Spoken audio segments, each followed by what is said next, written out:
มืดฟ้ามัวฝนมาแล้วพี่น้องทั้งลมอีกนี่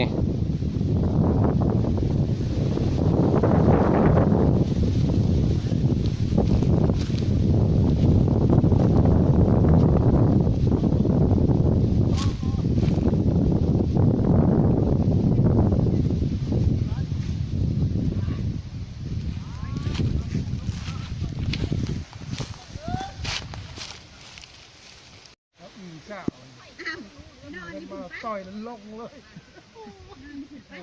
ต่อยลงเลยลงท่าแล้วก็หักขั้นออกมาเลยช่วยหน้าแล้วออกมาเลยออกมาต่อยขึ้นก็ไม่ได้ลงพอระบบยังหัวมือยืดโซนแล้ว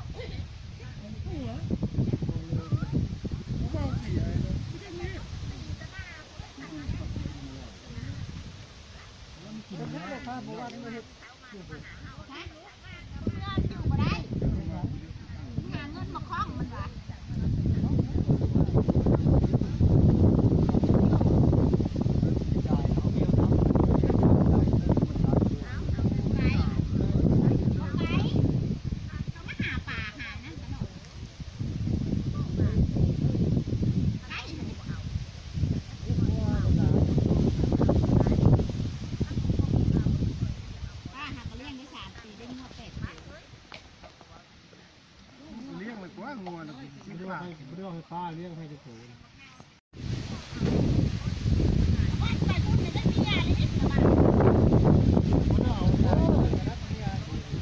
สมคนนี่เหรอไอ้พ่อเนี่ยว่าจะเอามาค่อยว่าจะเอามาห้ามมาเหยียบเพื่อนแต่ว่าคำเดียวกำลังอ้ายก็อยู่ว่าสมองคือสวยไอ้จะจันว่าเมื่อยบ้านนี้เมื่อยว่าเฮ้ยบอกว่าคำเดียวนั่นจ่าเลยไม่ใจด้วยขนาดน้องคนที่เมาไอ้แม่ไอ้เอาเมียมามือใดนะห้ามมาเหยียบเพื่อนเขาว่านี่แหละไปยึดตัวไปยึดตัวกุมยกพุ่งงามนี่เลย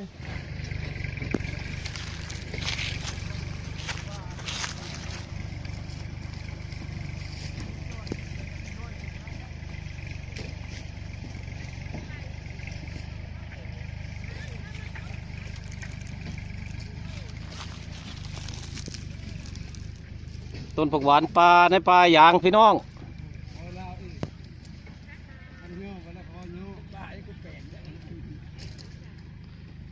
นี่สภาพมีก้อนหิน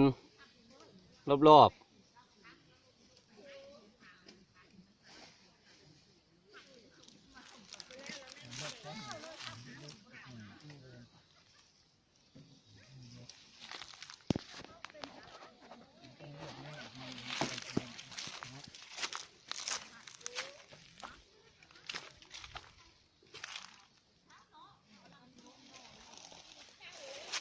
มันขี้ตายแล้วแต่ถ่ายเอา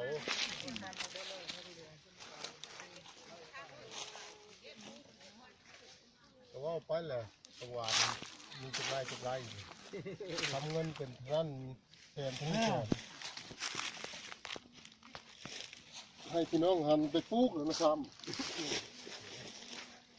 เชิญ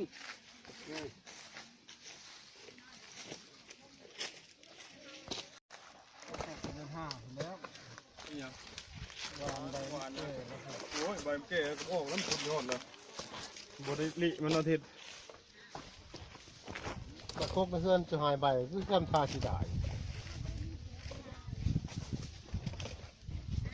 เพื่อนพวกบุญนะครับเนาะมีเห็ดบ่อบักนี่วะบ่อได้ยังทำ